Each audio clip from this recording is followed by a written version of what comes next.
and welcome back to Mind Muscle Momentum. I'm your host, Maddie Davis, and in episode 2 today, we're going to go ahead and break down the nutrition basics.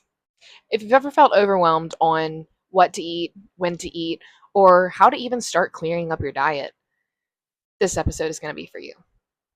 We're going back to the basics. No fad diets, no crazy cleanses, just real sustainable nutrition and how to understand what and when to eat. So let's get into it.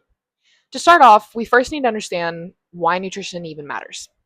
You can train hard, sleep for 8 hours, or even take all of the supplements in the world. But without dialing in your nutrition, you're still leaving some results on the table. Think about nutrition as your foundation. It's going to affect your energy, your mood, your hormones, your recovery, and let's be honest, how you look. It's not just about looking lean. It's about feeling good, performing, being strong, and fueling your body to show up. Nutrition is not simply about just being lean. It's about feeling good, being strong, and getting your body to perform in the ways that you need it to, whether that be for workouts, your job, or just life.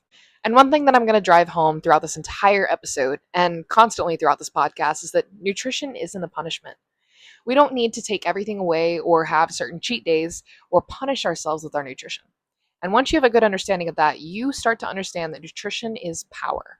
And when you understand the basics, you stop guessing and you start winning. So next, let's talk macros. Macros, or macronutrients, are the building blocks of your diet. There are 3 main macronutrients, and they are carbs, fats, and proteins. And technically, there's a 4th that we'll cover later, alcohol. Each macro is going to give you calories, and every gram has a specific calorie amount. Protein is 4 calories per gram. Carbs sits at the same, 4 calories per gram. And fat sits a little bit higher, with 9 calories per gram. And then alcohol sits at about 7 calories per gram.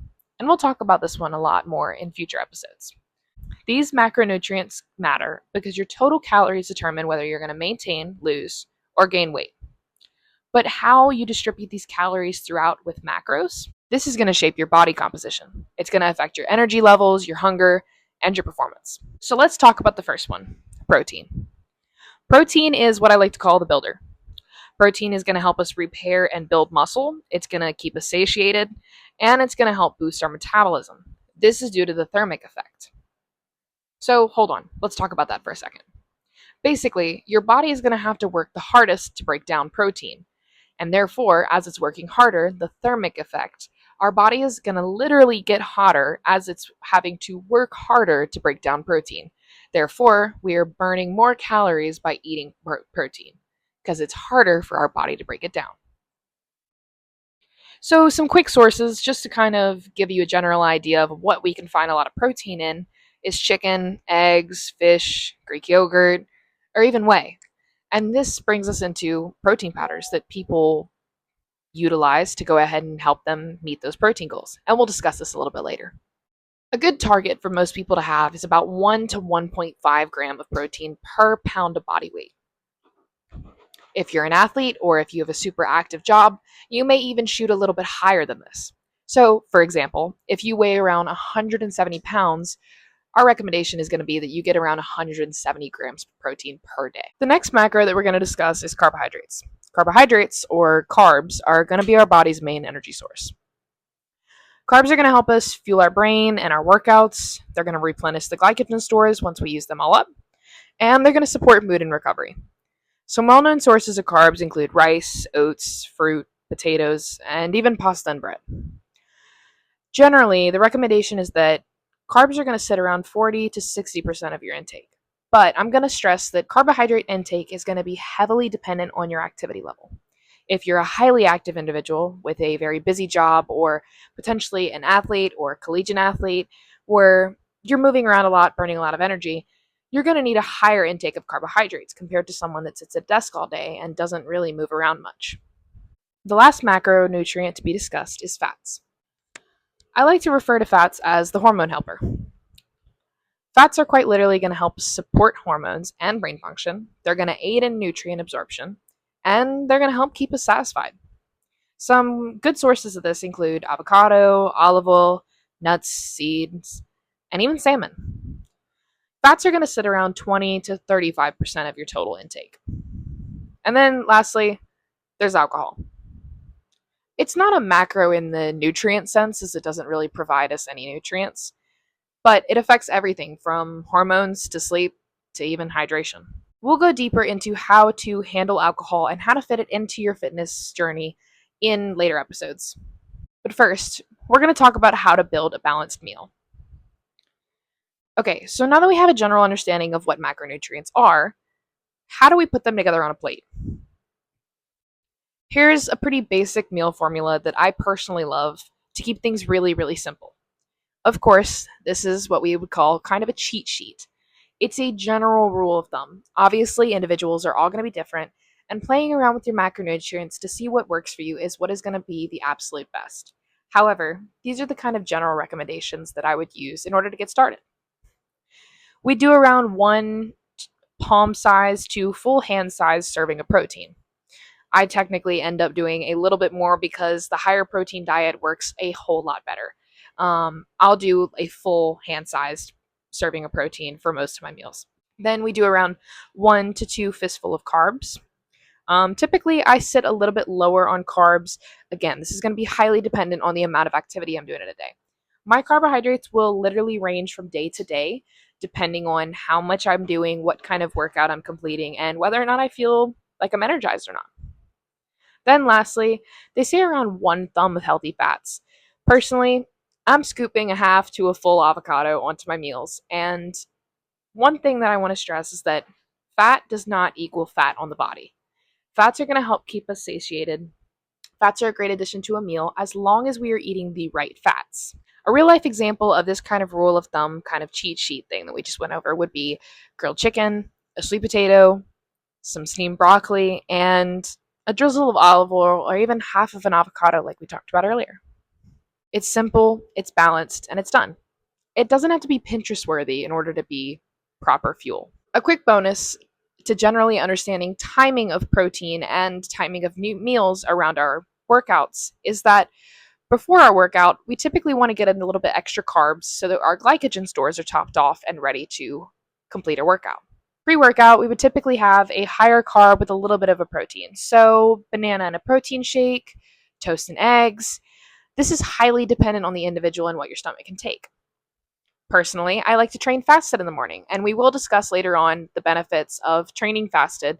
But if you're going lift in the afternoon, at night, something like that later on in the day, you're going to want to get in some sort of protein and carb before.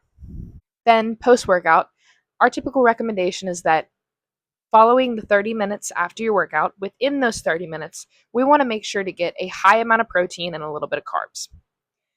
This could be chicken and rice, a protein shake, something like that, in order to replenish everything and give your muscles what they need in order to rebuild. So, at this point, we should notice skipping meals, never the move. We're going to need fuel to train, recover, and to function. So, real quick, let's just go over some common mistakes to avoid. So, these common nutrition mistakes are easy to make, and I've made them too. But generally understanding how these mistakes could potentially hurt your journey is important to understand as well. Skipping meals to save calories.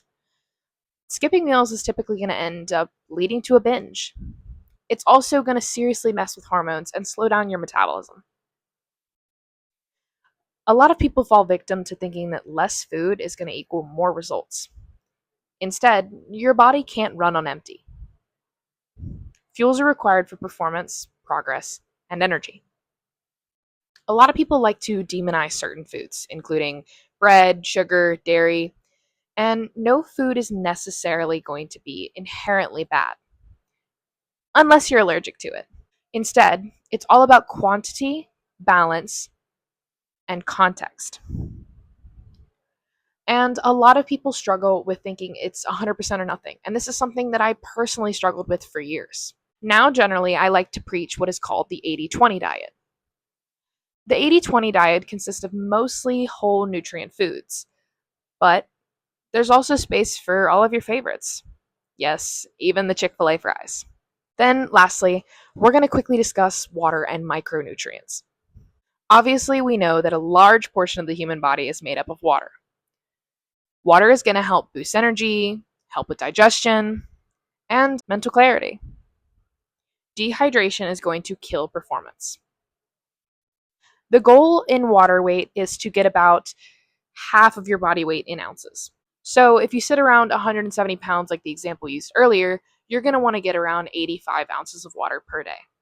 And this number varies the same as carbohydrates. If you're active or you're sweating, we're obviously going to want to bump that number up and drink a little bit more water throughout the day. Then, lastly, we've got micronutrients. Micronutrients are going to be the vitamins and the minerals. They're going to help with immune support, hormone balance, and energy. Some sources of this include fruits, veggies, and even seeds. If you're really, really low on these things, that's when you can look to potentially supplement for them with multivitamins or even a greens powder. But first, my recommendation is always going to be food first, always. All right, everyone, that's a really quick nutrition 101 crash course. To recap, you don't need a detox tea for 30 days to fix your digestion. You need a plate with protein, carbs, and fat. You need water, and you need consistency. So here's your challenge for this week. Build one balanced meal a day, hit your protein target, or get closer, drink your water, and ditch the all or nothing mindset. Small stacks are going to build up. That's momentum. If this episode helped clear things up for you or helped you just feel a little more confident in your nutrition journey, go ahead and like it, shoot it to a friend, or post it on your story and tag us. Thank you for being here, and remember, your momentum starts with how you fuel your body.